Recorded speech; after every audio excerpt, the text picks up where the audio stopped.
Okey, Assalamualaikum. Hari ni saya nak cerita berkenaan brake pad. Bila kita kena tukar brake pad? Bila Yang pertama sekali, bila kita tekan brake tu dah berbunyi.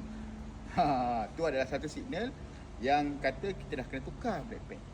Okey ni contoh dia. Ni brake pad yang patut kena tukar. Walaupun dah ada 30% lagi, tapi brake dah kena tukar. Tengok dah crack.